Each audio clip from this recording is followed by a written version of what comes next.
Hai, Assalamualaikum warahmatullahi wabarakatuh. Nama saya Muhammad Asri Fahmi bin Johari.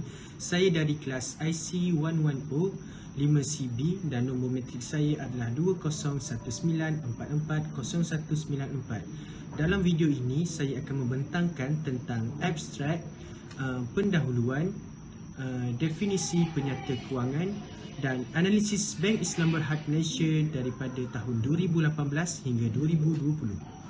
Jadi yang pertama kita pergi kepada abstrak. Dalam kajian ini akan diterangkan beberapa isi mengenai tajuk kajian terhadap penyata kewangan institusi perbankan Islam dan kesan standard perakaunan terhadap penyata kewangan institusi perbankan Islam. Kajian ini akan menerangkan tentang definisi penyata kewangan, objektif penyata kewangan dan konsep dasar perakaunan. Seterusnya, kajian ini akan membincangkan tentang analisis perbankan Islam bank-bank di Malaysia. Akhir sekali, kajian ini akan membicarakan tentang perbandingan prestasi kewangan, implikasi dasar perakaunan terhadap penyata kewangan institusi perbankan Islam dan kesimpulan kajian. Okey, seterusnya kita pergi kepada pendahuluan. Yang pertama, pada era kemodenan ini, setiap bank di Malaysia telah menyediakan penyata kewangan. Penyata kewangan diwujudkan bertujuan untuk memastikan semua aktiviti pengeluaran atau penerimaan duit direkod bagi mengelakkan sebarang masalah. Selain itu, ini boleh juga dijadikan sebagai bahan rujukan dan bukti apabila sesebuah bank itu menerima atau mengeluarkan sejumlah wang. Jadi poin yang kedua, institusi perbankan Islam juga tidak mengabaikan tentang kepentingan penyata kewangan ini kerana tidak ingin ketinggalan dalam kemajuan sistem perbankan. Sistem penyata kewangan ini juga merupakan salah satu alternatif dan ianya tidak dilarang dalam hukum syariah Islam. Dan poin yang ketiga, menurut Kamaruzzaman pada tahun 2005, penyata kewangan menunjukkan kewangan berstruktur bagi keadaan kewangan dan urus niaga yang dioperasikan oleh sesebuah perusahaan.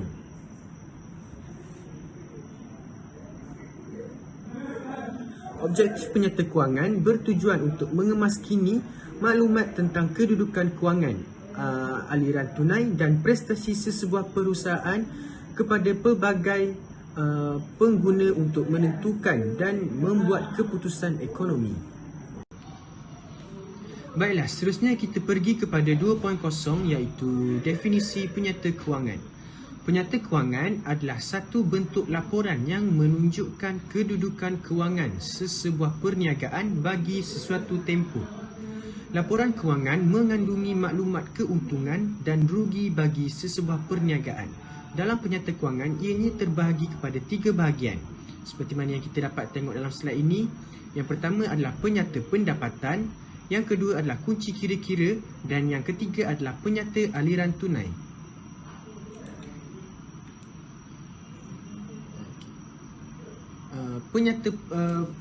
Penyata pendapatan terdiri daripada akaun perdagangan yang di dalamnya terdapat jualan bersih dan kos jualan serta akaun untung rugi.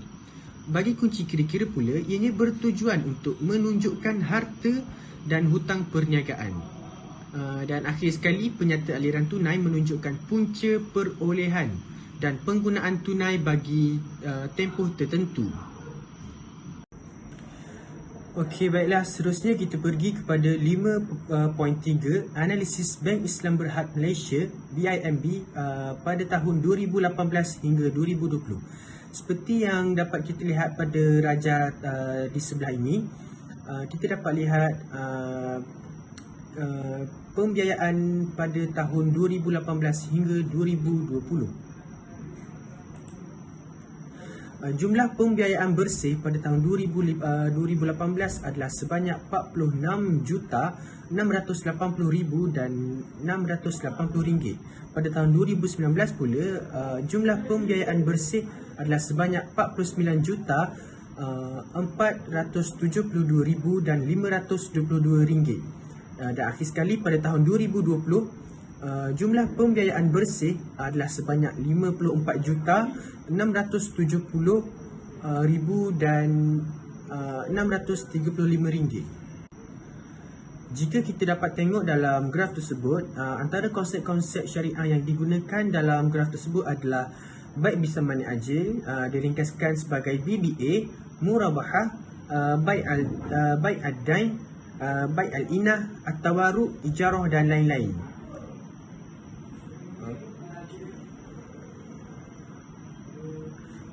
Berdasarkan graf di atas juga, maklumat yang dapat kita peroleh adalah setiap tahun akan berlakunya peningkatan di dalam jumlah pembiayaan bersih Bank Islam Berhad Malaysia.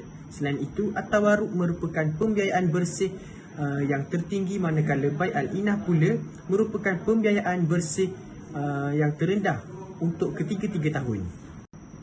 Seterusnya kita pergi kepada 5.3.1, iaitu analisis merujuk penyerta kewangan Bank Islam Berhad Malaysia BIMB pada tahun 2020. Kita akan menggunakan formula nisbah semasa dan nisbah hutang kepada equity. Bagi nisbah semasa sebanyak RM 85,909,000 dan 901 dibahagikan dengan 78,756,000 dan 823 ringgit, dan jika dibahagikan ini akan mendapat jumlah sebanyak 1.091 nisbah 1. Kiraan bagi nisbah semasa di atas menunjukkan tahap kecairan bagi Bank Islam Berhad Malaysia dalam menyelesaikan liability mereka pada tahun 2020. Bagi setiap RM1 liability, Bank Islam Berhad mempunyai aset semasa sebanyak RM1.019 untuk melangsaikannya.